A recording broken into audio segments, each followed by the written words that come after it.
इस दफ़ा थोड़ी सी सूरत हाल मुख्तलिफ इस तरह से है कि पाकिस्तान तहरीक इंसाफ के जो बानी चेयरमैन हैं वो पाकिस्तान के तहरीक इंसाफ के बानी चेयरमैन जो है वो पाबंद सलासिल हैं।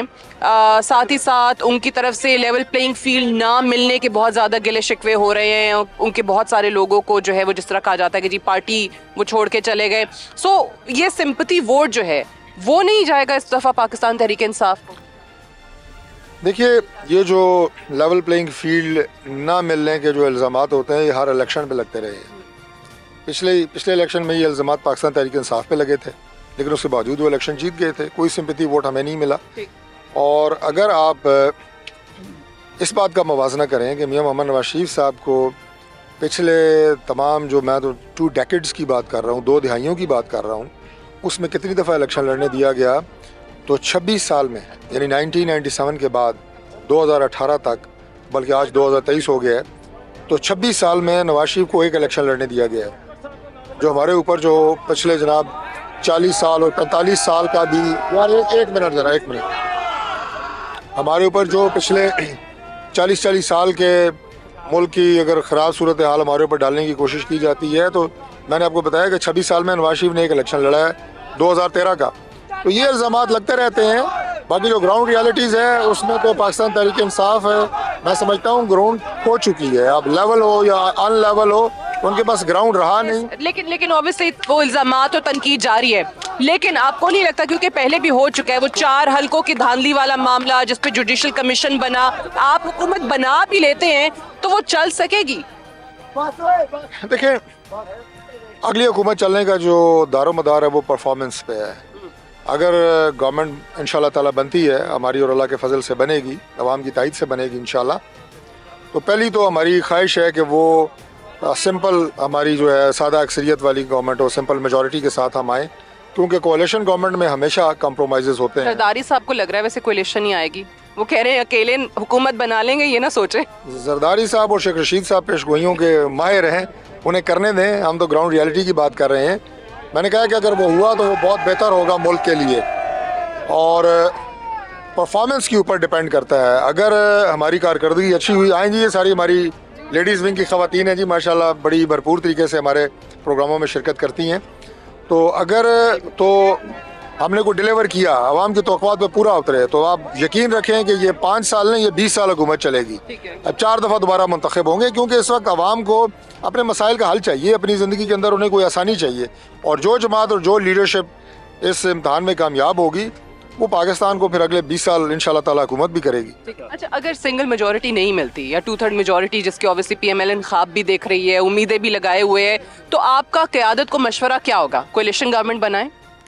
देखिए, वक्त की ज़रूरत है, कोalition गवर्नमेंट बनानी पड़ेगी, क्योंकि मुल्क में इस वक्त जो बहरान है, जिस तरह की हमारी मुआशी सूरत हाल है, इन्वेस्टर्स यहाँ पे आ नहीं रहे, कारोबार का पहिया चल नहीं रहा, मुल्क के अंदर जो है एक केओस है, महंगाई है, कोई ज़िम्मेदारी लेने के लिए तैयार नहीं है। मौजूदा हुकूमत की बात करें, कहते हैं हम तो निगरान सेटअप हैं, हम तो ऐसे केयर टेकर हैं, हम तो डे टू डे बिजनेस देख रहे हैं, तो लिहाजा आपको ज़िम्मेदारी तो उठानी पड़ेगी।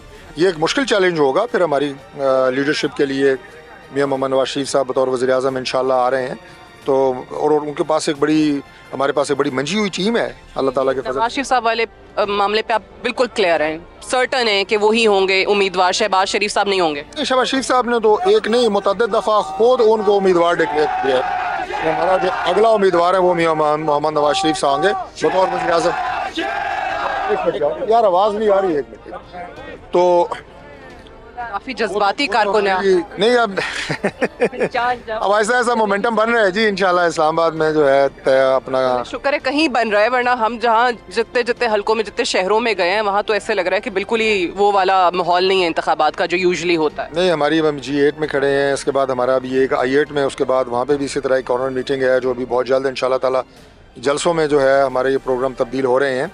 और ये मीटिंग्स भी अभी हम आप ये कहें कि जो हमारे सरकर्दा यहाँ पे लोग हैं, जो हमारी कैंपेन चलाने वाले लोग हैं, ये उनके साथ हम मीटिंग्स कर रहे हैं। अभी हम वोटर्स से मीटिंग नहीं कर रहे हैं। तो जितने लोग आपको दाएं बाएं हमारे नज़र आ रहे हैं, ये सारे वो लोग हैं जो अपने सेक्टर्स में, अपनी गलियों में बाकायदा मुहिम चलाने वाले लोग हैं। अभी नवाज शरीफ साहब की बात हो रही थी, नवाज शरीफ साहब का अलमिया कह लें या जो मर्जी कह लें या माजी का रिकॉर्ड कह लें कि जब भी वो इक़्तिदार में आते हैं तो उनकी कहीं ना कहीं लड़ाई हो जाती है। मैं इस्टेब्लिशमेंट की बात कर रही हूँ। इस दफ़ा वो आए 21 अक्टूबर को जलसा किया, तकरीर में उन्होंने बड़ी मुफाहमत की बात की, रिवेंज नहीं मैं लेना चाहता, इंतकाम नहीं लेना चाहता, सब मिल के चलें। ये चीज़ उनके वज़ीर आज़म बनने के बाद भी बरकरार रहेगी या दोबारा लड़ाई हो जाएगी? मेरा ख्याल है जी कि मियां नवाज शरीफ साहब ने 21 अक्टूबर के जलसे में जो अपनी तकरीर की है वो पूरा उन्होंने कौम को एक चार्टर दिया है कि हमारी सोच और हमारी फ़िक्र क्या है। और जो 80 की दिहाई में 90 की दिहाई में पाकिस्तान में सियासत होती रही है, मुख्तलिफ़ पार्टियों की हुकूमत रही है, आपस में भी पंजा आजमाई होती रही है, इस्टेब्लिशमेंट से भी गिले शिकवे और चीज़ें चलती रहीं, लेकिन इन सारे तजर्बात के बाद आज मुल्क जिस जगह पहुँच चुका है, मेरा ख्याल है किसी भी ऐसे तजर्बे की आप गुंजाइश नहीं है। और ये तमाम लीडरशिप भी इस बात से वाकिफ़ है और पाकिस्तान की हमारी कम अज़ कम जमात की हद तक जो संजीदगी है, जो मसाइल को हल करने के लिए एक कमिटमेंट है, मेरा ख्याल है कि कोई ऐसी लड़ाई वाली या बल्कि हम तो अब जो इलेक्शन से पहले भी जमातों से बात कर रहे हैं कि जो हमारी हम ख्याल जमातें हैं, जो हमारे इस मिशन में हमारे साथ चलना चाहती हैं, वो भी हमारे साथ चलें। और इलेक्शन के बाद भी अगर हम सादा अक्सरियत लेते हैं तब भी हम जमातों को साथ लेके चलेंगे। मैं ये सवाल इसलिए कर रही हूँ क्योंकि 21 अक्टूबर को तो उन्होंने वापस आके यही मैसेज दिया तमाम इदारों को, आवाम को, लेकिन उसके बाद लगा ऐसे कि कहीं उनके कुछ मामलात बने नहीं, बात तय नहीं हुई, क्योंकि उन्होंने फौरी तौर पे फिर एहतसाब की बात शुरू कर दी, वही बयानिया दोबारा भी शुरू कर दिया, 93, 99 में निकालने वाली बात शुरू कर दी। हालांकि उससे पहले वो कह रहे थे कि मैं माजी की बात नहीं करना चाहता। देखिए, ये जो एहतसाब वाली बात अगर मियां नवाज शरीफ साहब के मुँह से निकलती है तो मैंने देखा है कि मुख्तलिफ मीडिया, आप ये कहेंगे हाउसेस, उसको एक ख़ास तरीके से प्रोजेक्ट करने की कोशिश करते हैं। ऐसा नहीं है। एहतसाब एक ऑन गोइंग प्रोसेस है, हम उस पर यकीन रखते हैं। एहतसाब के इदारे पाकिस्तान में मौजूद हैं, वो अपना काम कर रहे हैं और उन्हें आगे भी अपना काम करना है। हम अपना सारा काम छोड़ के जो इमरान खान साहब ने किया था कि लोगों को उन्होंने ख्वाब दिखाई कि मुल्क को मैं तब्दील करने जा रहा हूँ और एक नया पाकिस्तान बनाने जा रहा हूँ, और वो अपना काम एक साइड पे करके उन्होंने एक विच हंटिंग शुरू कर दी, सियासी जमातों को टारगेट करना शुरू कर दिया, तमाम जो हमारी बाकी पॉलिटिकल वर्कर्स थे उनके ख़िलाफ़ कार्रवाइयाँ शुरू कर दी।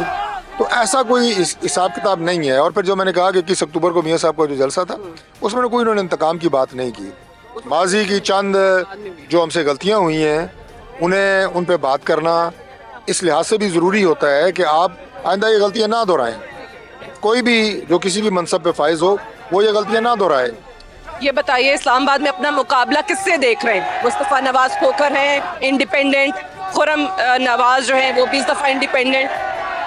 देखिए, इंडिपेंडेंट जो कैंडिडेट हैं आप खुद समझते हैं कि आजकल के दौर में वो किसी भी हल्के में किस हद तक असरअंदाज हो सकते हैं। यहाँ NA-47 में दो कैंडिडेट हैं पाकिस्तान तहरीक इंसाफ के, बाबर अवान साहब और शोएब शाहीन साहब, जिनके कागजात नामजदगी मंजूर हुए हैं। तो लेट्स सी पार्टी किसको लॉन्च करती है। पर लॉयर्स बहुत ज़्यादा हैं, सियासतदान पीछे रह गए, वकला आगे आ गए। अच्छी बात है जी, अगर वकला पढ़े लिखे कम्युनिटी है, पढ़ा लिखा तबका है, वो आगे आए हैं तो मोस्ट वेलकम, बिल्कुल उनका मुकाबला करेंगे इंशाल्लाह।